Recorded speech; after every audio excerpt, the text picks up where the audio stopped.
नमस्कार और मेरे इस YouTube चैनल में आपका स्वागत है। गीता प्रेस की कृपानुभूति 2022 का जो अंक है उसके तहत मैंने जो सत्य घटना के ऊपर कहानियों की श्रृंखला शुरू की है, उसके तहत मैं आज श्री बाके बिहारी जी के दर्शन और भक्त वत्सलता किस प्रकार एक जाट के ऊपर हो गई, ये सत्य घटना है जो गोलोकवासी संत श्री उड़िया बाबा जी ने भेजी है। वो जो कृपानुभूति अंक पे जैसी छपी है वैसे ही शब्दों में मैं आपको पढ़ के सुनाऊंगा। ये बहुत ही प्रेरक कहानी है और बाके बिहारी की कैसी उन पे कृपा हो गई, स्वयं कृपा हो गई, आश्चर्यजनक कृपा हो गई। ये भक्ति भाव बढ़ाने वाली ऐसी एक रोचक कहानी है। आप इसको ज़रूर पूरा सुनिए।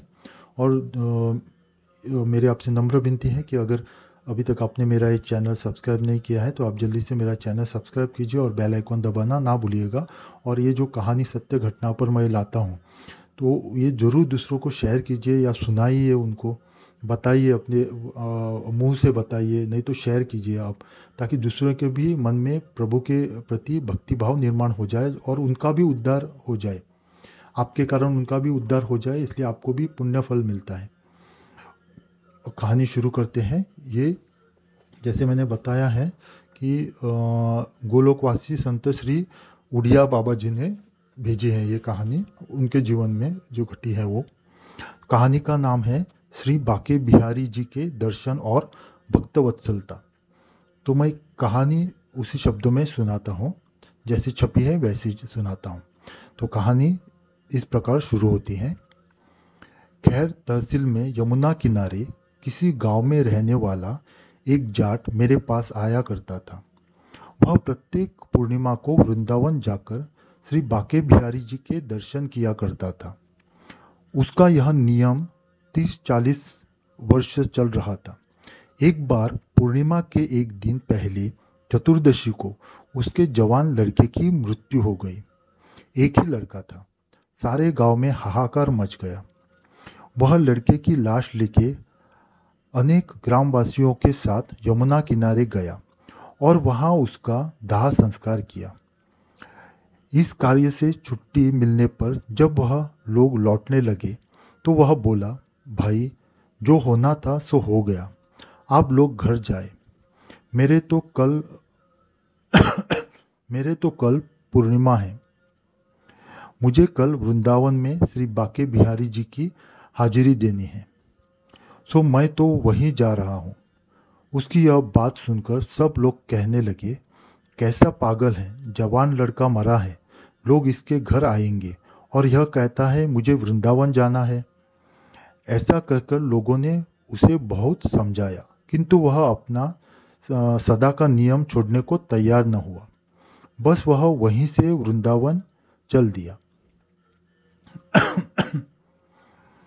इस समय प्रकृति ने भी उसकी परीक्षा करने की ठानी। बड़े जोर से हवा चलने लगी और पानी भी बरसने लगा। सब लोग तो गांव लौट गए। वह यमुना पार करने के लिए घाट पर आया, किंतु मल्लाह ने ऐसे तूफान के समय नाव ले जाने से साफ इनकार कर दिया। जाट को पुत्र शोक तो था ही। अब सदा की भांति कल पूर्णिमा को प्रातःकाल श्री बाके बिहारी जी के दर्शन नहीं हो सकेंगे। इससे और भी हृदय घबरा उठा। वह अत्यंत शोकाकुल हो उस मल्ल की कुटी में ही पड़ा रहा। जाट प्रतिमास चतुर्दशी को ही वृंदावन पहुंच जाता था।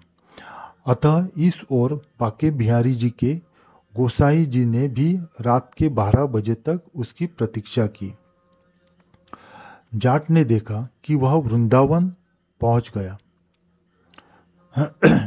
सदा की तरह वह रात्रि में ही मंदिर में पहुंचा है और पुजारी जी ने उसे प्रसाद दिया है और वह प्रसाद पाकर सो गया।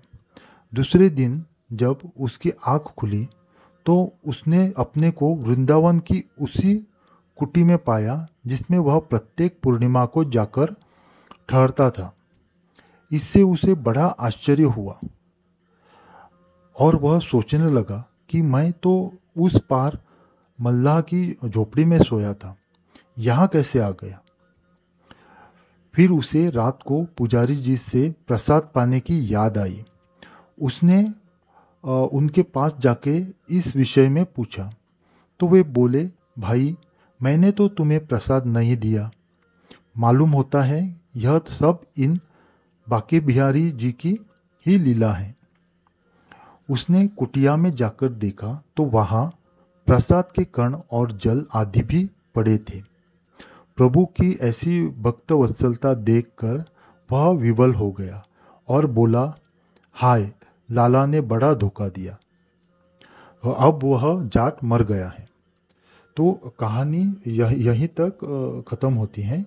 ये जैसे मैंने बताया, ये गोलोकवासी संत श्री उड़िया बाबा जी ने भेजी है। तो शीर्षक श्री बाके बिहारी जी के दर्शन और भक्त वत्सलता। तो ऐसी बहुत सी कहानियां हैं वृंदावन में। तो बाके बिहारी जी के बहुत से लोगों ने दर्शन किए हैं। सच्चे मन से अगर भगवान के शरण जाए या उनकी भक्ति में कोई रुकावट न करके उसकी भक्ति की जाए, तो प्रभु भी अपने भक्ति के कारण कुछ भी कर देते हैं। इसलिए ऐसी जो कहानी रहती है इतनी रोचक रहती है। ये भी देखिए कितनी प्रेरणादायक कहानी है। ऐसी कहानियाँ हमको भी पढ़नी चाहिए और दूसरों को भी पढ़ानी चाहिए। तो ऐसा ये क्या होता है कि अगर आप ये कहानी पढ़ोगे, आपके मन में तो भक्ति भाव निर्माण हो जाएगा, इस जिससे कि आध्यात्म जो रहता है उसमें आपकी उन्नति हो जाएगी। पर अगर आप दूसरों को भी सुनाओगे ये अगर टाइम नहीं मिलता है आपको, तो शेयर कीजिए ये वीडियो, वो देख लेंगे। तो इससे क्या होता है, उनके भी मन में श्रद्धा भाव निर्माण होता है, तो उसकी भी आध्यात्मिक उन्नति होती जाती है।